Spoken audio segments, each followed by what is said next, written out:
ಕಾಂಗ್ರೆಸ್ಸು ಮತ್ತು ಕಾಂಗ್ರೆಸ್ಸಿನ ಸರ್ಕಾರ ಎಷ್ಟು ಅಸಹಿಷ್ಣುತೆ ಇದೆ ಅನ್ನೋದು ಇದರಿಂದ ಭಾಳ ಸ್ಪಷ್ಟ ಆಗ್ತದೆ. ಇವರು ಈ ಹಿಂದೆ ಅನೇಕ ಬಾರಿ ಕೇಂದ್ರ ಸರ್ಕಾರದ ಇಂಟಾಲರೆನ್ಸ್ ಅಂತ ಏನು ಸಂಬಂಧ ಇಲ್ಲದ ಸೂತ್ರದಿಂದ ಮಾತಾಡ್ತಾ ಇದ್ರು. ನಾನು ಕೇಳೋ ಪ್ರಶ್ನೆ, ಒಬ್ಬ ಶಾಸಕ ಆತನಿಗೇನಾದರೂ ಜಾತಿಯಿಂದ ಬೈದ್ರ, ಆತನಿಗೇನಾದರೂ ನೀನು ಅವಾಚ್ಯ ಶಬ್ದದಿಂದ ಬೈದ್ರ, ನನಗೆ ಗೊತ್ತಿರೋ ಮಟ್ಟಿಗೆ ಒಂದು ಶೌಚಾಲಯ, ಆ ಶೌಚಾಲಯದ ಸಾರ್ವಜನಿಕ ಶೌಚಾಲಯ ಕೆಟ್ಟು ಹೋಗಿದ್ದಕ್ಕೆ ಇವೊಂದೊಂದು ಫೋಟೋ ಹಾಕಿದ್ರು MLA ಅವ್ರದ್ದು. ಅದೊಂದು ಫೋಟೋ ಏನು ತಪ್ಪಿದೆ ಇದರಲ್ಲಿ? ಈ ಇಂಟಾಲರೆನ್ಸ್ ಆಧಾರದ ಮೇಲೆ ಒಂದು FIR ಮಾಡ್ತಾರೆ. ಒಂದು ಯಾರು ಹಾಕಿದ್ದಾನೆ, ಯಾರೊಬ್ಬನ ಹುಡುಗ ಹಾಕಿದ್ದಾನೆ ಅವನ ಮೇಲೆ ಮಾಡಾತಾರೆ, ಮತ್ತು ಈ ಆತ್ಮಹತ್ಯೆ ಮಾಡ್ಕೊಂಡಂಥ ಹುಡುಗ ವಿನಯನ ಮೇಲೆ ಹಾಕ್ತಾರೆ. ಅಂದರೆ ಯಾವ ಪ್ರಮಾಣದಲ್ಲಿ ಇಂಟಾಲರೆನ್ಸ್ ಬೆಳೆದ, ಅಧಿಕಾರದ ದುರುಪಯೋಗ, ದರ್ಪ, ದುರಹಂಕಾರ ಯಾವ ಪ್ರಮಾಣದಲ್ಲಿದೆ ಇದು?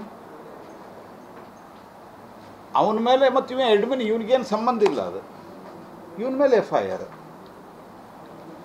ಆ FIR ಕೋರ್ಟ್ನಲ್ಲಿ ಸ್ಟೇ ಆಗ್ತದೆ. ರೌಡಿ ಶೀಟರ್ ಅಂತ ನಾನು ಹೇಳೋದು ಪೊಲೀಸ್ ಅಧಿಕಾರಿಗಳಿಗೂ ನಾನು ಹೇಳಲಿಕ್ಕೆ ಬಯಸ್ತೀನಿ. ನಾನು ಹಿಂದೂ ಹೇಳಿದ್ದೇನೆ, ಸರ್ಕಾರಗಳು ಒಂದೇ ಇರುವುದಿಲ್ಲ. ಅಲ್ಲಿ ಅವನೊಬ್ಬ ರಾಮಾನುಜ ಅಂಥೇಳಿ ಅವನೋ SP ಇದ್ದಾನೆ ಅವನು, ಮತ್ತು ಇಲ್ಲಿ ಬೆಂಗಳೂರಾಗೆ ಅವನೊಬ್ಬ ದೇವರಾಜ್ ಅಂತ ಇದ್ದಾನೆ. ಬುದ್ಧಿ ಬೇಡವ ಇವ್ರಿಗೊಂದು ಸ್ವಲ್ಪ? ಯಾವ ಆಧಾರದ ಮೇಲೆ ರೌಡಿ ಶೀಟರ್ ಓಪನ್ ಮಾಡ್ತೀನಿ ಅಂತ ನೀವು ಹೇಳಿದ್ರೆ ಅವ್ರಿಗೆ?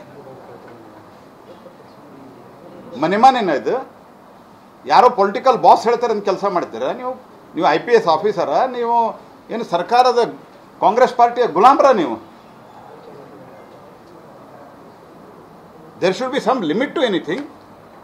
ನಾವು ಸರ್ಕಾರ ನಡೆಸಿದ್ವಿ, ನಾನು ಸರ್ಕಾರ, ಐ ಆಮ್ ಆಲ್ಸೋ ಗೌರ್ಮೆಂಟ್. ನಮ್ಮ ಹತ್ರನೂ IAS ಆಫೀಸರ್ ಇದ್ದಾರೆ, IPS ಆಫೀಸರ್ ಇದ್ದಾರೆ, ನಮ್ಮ ಅನೇಕ ಜಾಯಿಂಟ್ ಸೆಕ್ರೆಟರಿಗಳು ADG ಲೆವೆಲ್ದವರು ಜಾಯಿಂಟ್ ಸೆಕ್ರೆಟರಿ, ಅಡಿಷನಲ್ ಸೆಕ್ರೆಟರಿ ಇದ್ದಾರೆ. What is this nonsense you are doing? ಈ ರಾಮಾನುಜ ಸಸ್ಪೆಂಡ್ ಮಾಡ್ಬೇಕು ಫಸ್ಟ್. ಈ ರಾಮಾನುಜ SP ಮತ್ತು ದೇವರಾಜ್ DCP ಏನಿದ್ದಾರಲ್ಲ, ದೇ ಶುಡ್ ಬಿ ಸಸ್ಪೆಂಡೆಡ್. ನಾನಲ್ಲಿ ನಮ್ಮ ಕಾರ್ಯಕರ್ತರಿಗೂ ಪ್ರಮುಖರು ಹೇಳಿದ್ದೀನಿ, ಹೈಕೋರ್ಟ್ಗೆ ಹಾಕಿದ್ದೀನಿ ವಿಷಯ ಅಂತ. First they should be suspended. High court stay ಮಾಡಿದ ಮೇಲೆ ಯಾವ ಆಧಾರದ ಮೇಲೆ? ಆತ ಒಬ್ಬ ಸಾಫ್ಟ್ವೇರ್ ಇಂಜಿನಿಯರು.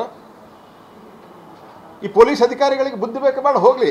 ಈ ಕಾಂಗ್ರೆಸ್ನವರು, ಈ ಪೊನ್ನಣ್ಣ ಅನ್ನುವಂಥವ್ರು ಅಯೋಗ್ಯರಿದ್ದಾರೆ. ಇವರು they are unfit to be in politics. They are unfit to become the public representative.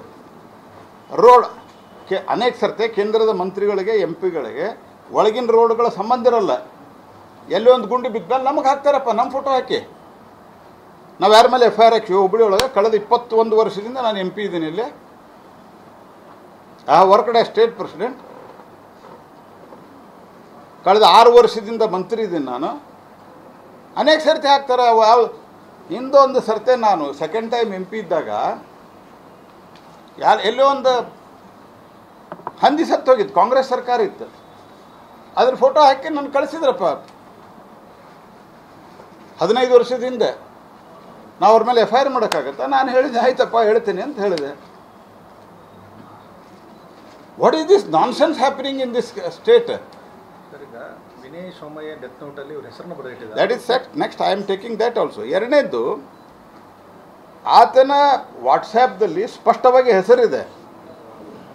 ಇನ್ವೆಸ್ಟಿಗೇಷನ್ದಲ್ಲಿ ಯಾರೋ ಒಬ್ಬನು ಸತ್ತೋದ, ಎರಡೋ ಒಬ್ಬರು ಮರ್ಡರ್ ಆಯಿತು, ಎರಡೋ ಸಂಶಯಾತ್ಮಕವಾಗಿ ಸತ್ತ.